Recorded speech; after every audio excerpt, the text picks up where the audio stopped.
the LAVC Dialect and Heritage Project is a lottery funded project, and we had to put a bid in for that. And what we ended up doing was exactly pulling all that metadata out of the back end of the catalogue. And it was when I realised that there was tons of metadata in this back end catalogue that the researcher never saw on the front end. That kind of made me start thinking about, well, why aren't we doing this with more collections? Turning your archival data into digital exploitable data is a big challenge across the whole archive sector, not just the university special collections, but lots of different repositories are trying to do this sort of thing.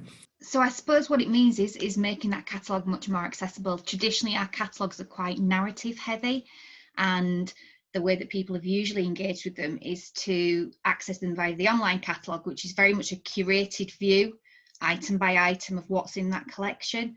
Whereas what datafication does is gives us the opportunity to provide that in a data set. Benefits of that is that from a researcher's point of view, they get to browse that collection. We've got a lot of data locked up in our catalogues that is potentially exploitable by researchers to create bigger pictures. So rather than the sort of traditional view of archive research where you find one series of documents that you gradually work through in a reading room, this would allow you to take a whole collection and start to extract information to see patterns and trends from that data, and to be able to manipulate that data into different visualizations. For example, in the case of some other work we've done on our medical collections, you had people's death dates and causes of death as well. So you could start to build up pictures of mortality and disease trends from that. So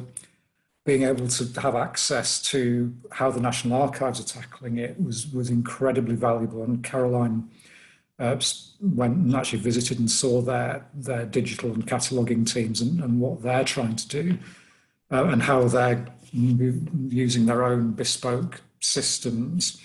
So it certainly gave us an insight into how we can try and adapt our own collections management system, but also get the data out and work on the data outside the system and then put it back in a more structured way or export it onto other platforms. The visit to the TNA was fantastically useful. It gave me a lot more insight and ideas of different tools. Being part of this fellowship network and having that direct access to the National Archives was incredibly valuable.